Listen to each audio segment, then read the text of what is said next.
ரட்சிக்கப்படணும்னா நம்மளும் அந்த cheap gate வழியா வரணும். அவர் தான் வாசல், அவர் தான் நமக்காக பலியானவர்.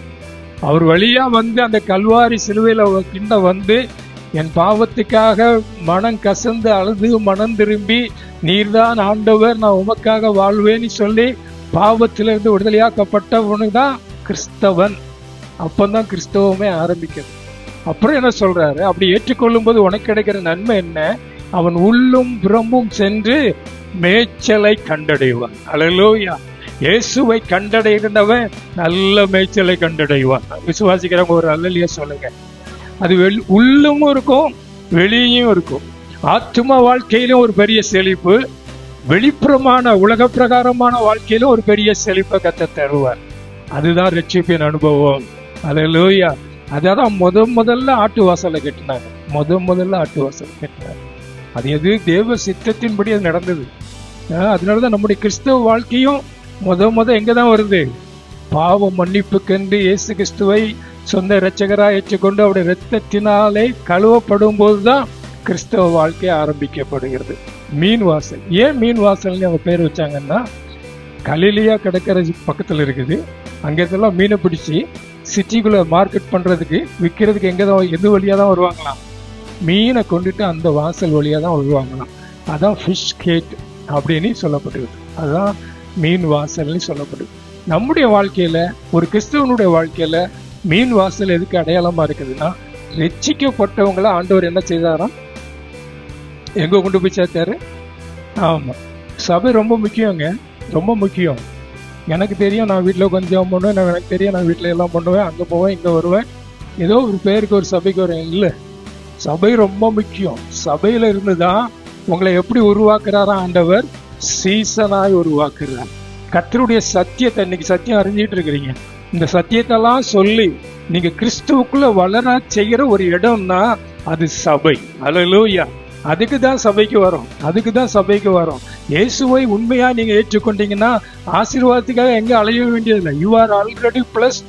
நீங்க ஏற்கனவே ஆசீர்வதிக்கப்பட்டவங்க. அவர் தான் சொல்லிட்டாரு, என் வாசல் வழியா உள்ள வந்தீங்கன்னா, என்னை பார்த்து ரட்சிக்கப்பட்டீன்னு சொன்னா உனக்கு உள்ளும் புறமும் நல்ல மேய்ச்சல் இருக்குது. ஆமேன். சபைக்கு வர்றதுக்கு சும்மா ஆசீர்வாதத்துக்காக மாத்திரமல்ல, நிறைய பேருக்கு அந்த எண்ணம் தான் இருக்குது. போனா அது கிடைக்குமா, இது கிடைக்குமா, ஜெபம் பண்ணா அது நடக்குமா? இல்லவே இல்லை. சபைக்குள்ள வர்றது நீ கிறிஸ்து இயேசுக்குள்ள கட்டி எழுப்பப்படுவதற்காக. ஞானஸ்நானம் பெறுறோம், அபிஷேகம் பெறுறோம், கர்த்தருக்குள்ள வளருன்னு சொல்றோம். அப்படியே என்ன மாறுறோமா? சீசனாய் மாறுறோமா? மீன் வாசலுக்கு வரும்போதே ஒரு உண்மையான சீசனுடைய சத்தத்துக்குள்ள காதல கேட்க வேண்டிய சத்தம் என்ன தெரியுமா? என்ன சத்தம்? என் பின்னே வாருங்கள்.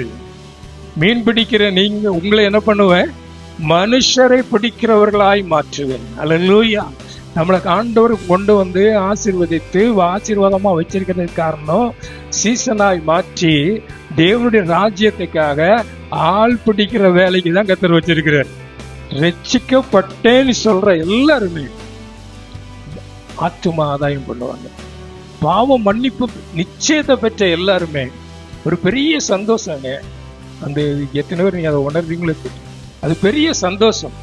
இந்த பெரிய சந்தோஷத்தை பெற்றனா மற்றவங்களுக்கு சொல்லாம இருக்கவே முடியாது.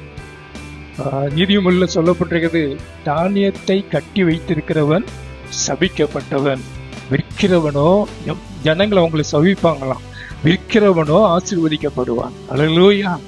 நான் ஆசீர்வாதத்தை பெற்றுட்டேன், நான் நன்மையை பெற்றுட்டேன், இயேசுதான் ஆண்டவர், என் பாவத்தை மன்னிச்சுட்டார், நான் ஒரு பெரிய விடுதலைக்குள்ள இருக்கிறேன். இந்த சந்தோஷத்தை நான் யார்கிட்டயாவது சொல்லுவேன், என் மகிழ்ச்சியா என் பிள்ளைகிட்ட சொல்லுவேன், எனக்கு கிடைச்ச நன்மையா என் நண்பர்கிட்ட சொல்லுவேன், என் பக்கத்துல சொல்லுவேன். அல்லேலூயா. அதுதான் சாட்சியின் வாழ்க்கை. அல்லேலூயா. அதுக்கு தான் கர்த்தர் இந்த ஃபிஷ் கேட், இந்த மீன் வாசலை கேட்ட சொல்லி இருக்கிறார். அல்லேலூயா. ஆத்தும பாரம் உங்களுக்குள்ள உண்டாகட்டும். பழைய வாசல் ரொம்ப முக்கியம். எரேமியா தீர்க்கதரிசியின் புஸ்தகம் 6ஆம் அதிகாரம் 16வது வசனம் வாசிங்க யாராவது. எரேமியா 6:16 வாசிங்க. வழிகளிலே நின்று பூர்வ பாதை எவைகள் என்று கேட்டு விசாரித்து நல்ல வழி எங்கே என்று பார்த்து அதிலே நடவுங்கள். அப்பந்தான் உங்க ஆத்மாவுக்கு இளைப்பாறுதல் கிடைக்கும். பூர்வ பாதை ஆண்டவர் வனாந்திரத்துல நடத்தினாலும் சரி, எதுல நடத்தினாலும் சரி, கர்த்தர் என் கூட இருக்கிறார். கர்த்தர் காண்பிக்கிற வழியில நான் நடப்பேன். இன்னைக்கு மாடர்னா வந்துட்டு, மாடர்னா அதனால எனக்கு ஜெபிக்க நேரம் இல்லை, மாடர்ன் வந்துட்டு எனக்கு டைம் இல்லை அப்படின்னு இல்லை. பூர்வ பாதையை நினைத்து ரட்சிக்கப்பட்ட போது, தேவைகள் மத்தியில் இருந்த போது, கண்ணீரோடு அழுது புலம்புனியே அந்த ஜெபம் இப்ப இங்க இருக்கா? ஸ்தோத்திரம். அந்த வேத வாசிப்பு இருக்குதா? சபைக்கு ஓடி வந்திய அந்த ஊக்கம் இன்னைக்கும் இருக்குதா? பூர்வ பாதையை நினைத்து வழி இதுவேங்கிற ஒரு சத்தம் கேட்குமா? கர்த்தருடைய சமூகத்துல வரும்போதெல்லாம் கர்த்தர் உங்ககிட்ட பேசிக்கிட்டே இருக்கிறார். நீ நடக்க வேண்டிய வழியை உனக்கு போதிக்கிறார். உன்மேல் என் கண்ணை வைத்து உனக்கு ஆலோசனை சொல்லுவேன் என்றவர் சொல்லிக்கொண்டே இருக்கிறார். அந்த வழியில நடந்தா என்ன உண்டுமா? உங்க ஆத்துமாக்கு ஏன் போராட்டங்கிறத நீங்க புரிஞ்சுக்கிடுங்க. கர்த்தர் காண்பிக்கிற வழியில நான் நடக்கிறேன்னா, நான் விரும்புற வழியில கர்த்தர் வரணும்னு பிடிச்சு கையை பிடிச்சி எழுதிட்டு இருக்கிறேன்னா அதை நீங்க பார்த்துக்கிடுங்க. அல்லேலூயா.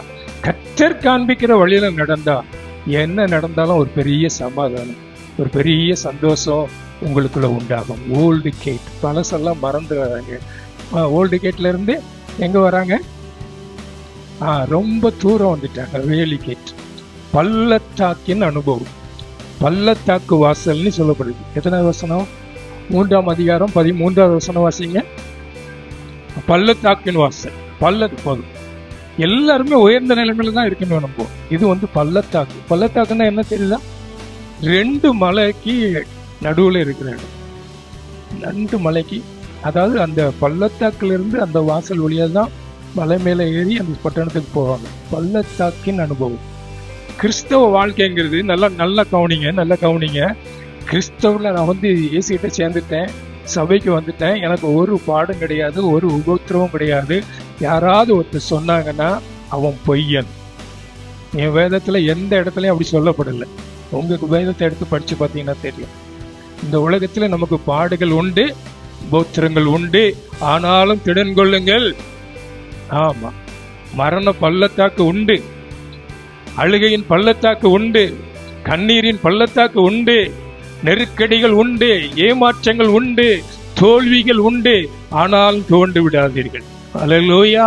நீங்க அழுகையின் பள்ளத்தாக்கை உருவ கடந்து நீரூற்றாய் மாற்றிக் கொள்ளுவார்கள். களிப்புள்ள நீரூற்றாய்.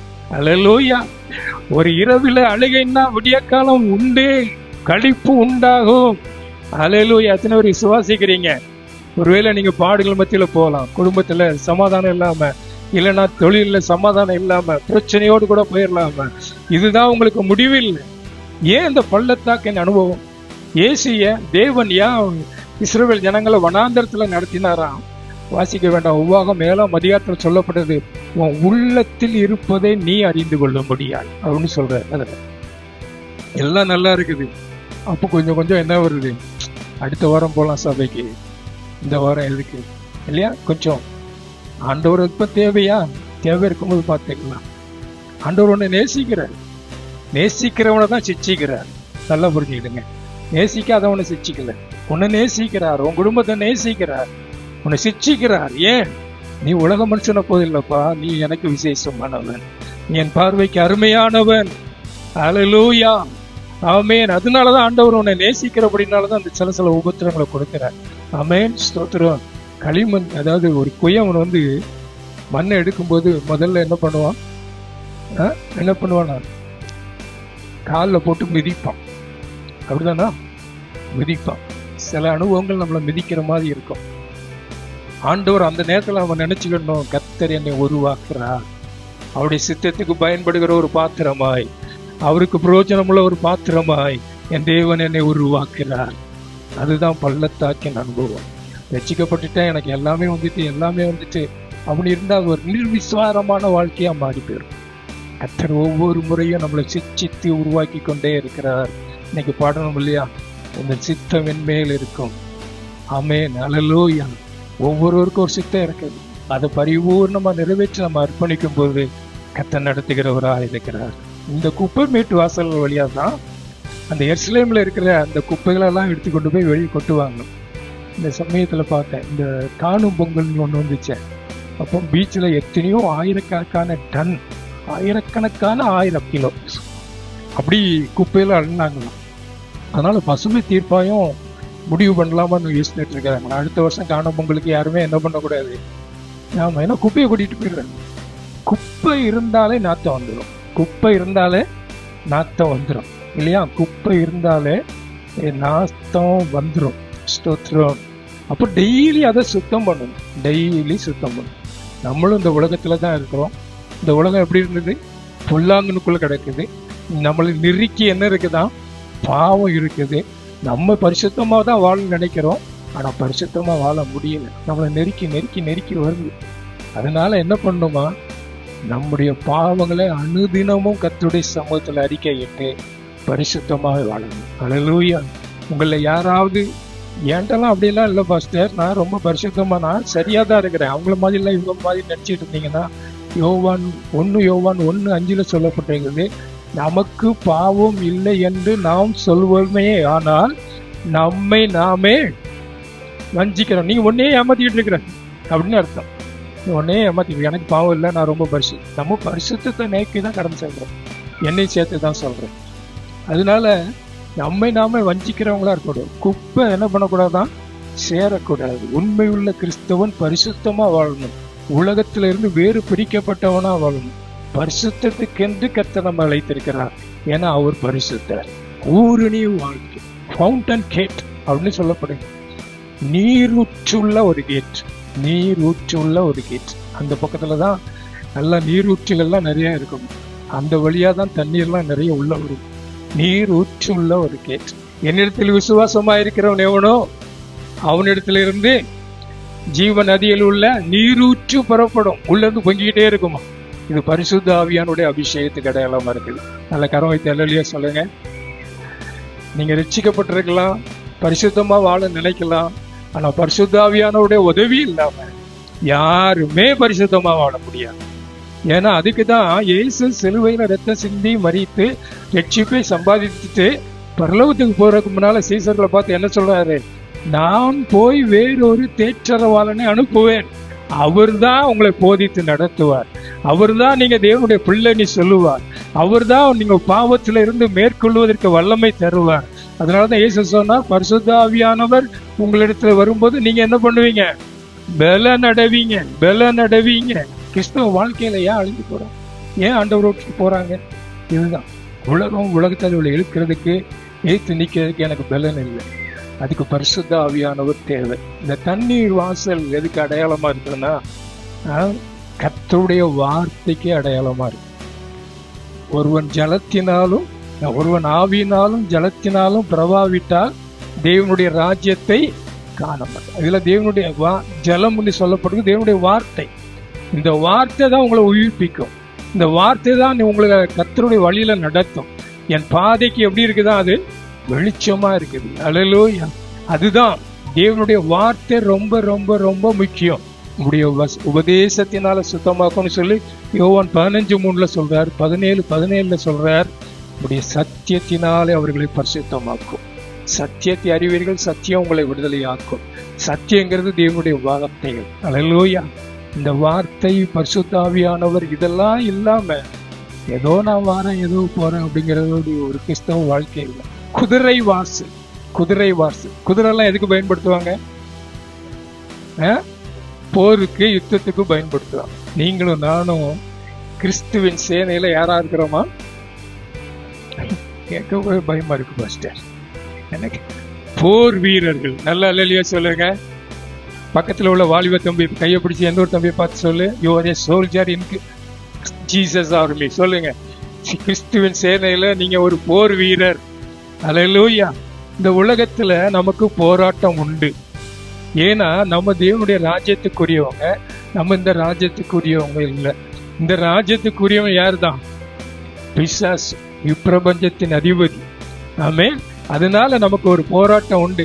மாம்சத்தோட ரத்தத்தோடும் அல்ல, வானமண்டலத்தில் பொல்லாத ஆவிகளோடும் அவனுடைய சேனைகளோடும் நமக்கு ஒரு பிசாசு நம்மகிட்ட எப்பவும் போராடிட்டே இருப்பான். உடனே நம்ம என்ன பண்ணணும்? ஓடி போய் பைபிளை தூக்கி தலைக்குள்ள வச்சுக்கிட்டு படுத்துவீங்க இல்லை? அப்படிதானே செய்வோம். இல்லைன்னா ஓடி போய் பாஸ்டர் கழுத்தை பிடிக்கிறோம், இல்லை ராத்திரி இப்படி வந்துச்சு பாஸ்டர், அப்படி சொல்லல. நீ ஒரு போர் வீரன்.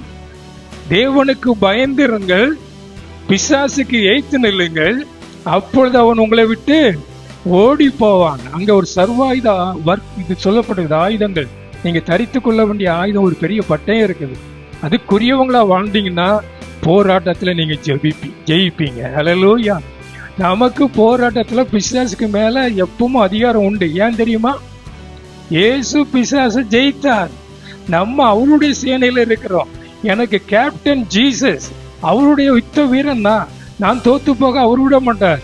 ஈஸ்ட் கேட் இல்லையா? இந்த யுத்தமும் கேட்டும் ஈஸ்ட் கேட்டும் பக்கத்துல இருக்குது. என் இயேசு வரப்போகிறார். ஹல்லேலூயா, ஆமென், ஹல்லேலூயா. இதுதான் நம்முடைய கிறிஸ்தவ வாழ்க்கையோட கிளைமாக்ஸ். இதுக்கு தான் நம்ம வாழ்ந்துகிட்டு இருக்கிறோம். இப்படிப்பட்ட வாழ்க்கை தான் வாழணும். இப்படிப்பட்ட வாழ்க்கை தான் வாழணும். இயேசு வரப்போகிறார். நான் அவரை சந்திக்க பரிசுத்தமாய் ஒவ்வொரு நாளும் வாழ்வேன். அந்த சந்திப்புக்கும் போதுல என் குடும்பத்தில் உள்ள எல்லாரும் வரணும். அதுக்காக நான் பிரயாசப்படுவேன்.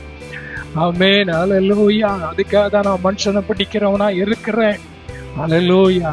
கடைசியா இன்ஸ்பெக்ஷன் கேட்டு இல்லைன்னா மிக்காத்தினும் வாசல், அவன் கிரியைகளுக்கு தக்க பலனை அளிக்கிற நேரம்.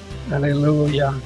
ஒரு ஊழியக்காரனா இருந்தாலும் சரி, ஒரு விசுவாசியா இருந்தாலும் சரி, இந்த உலகத்துல நீ செய்யற காரியத்தை உலகம் அங்கீகரிக்காம இருக்கலாம். ஒருவேளை மக்கள் ஒரு விசுவாசி அங்கீகரிக்காம இருக்கலாம், இல்லைன்னா பாஸ்டர் அங்கீகரிக்காம இருக்கலாம். அருமையான சகோதரனை சகோதரியே, நீ செய்யற ஒவ்வொரு காரியத்துக்கும் அவனுக்குரிய இதோ சீக்கிரமாய் வருகிறேன், அவன் கிரியைகளுக்கு தக்க பலன் என்னோடு வருகிறது. ஹல்லேலூயா.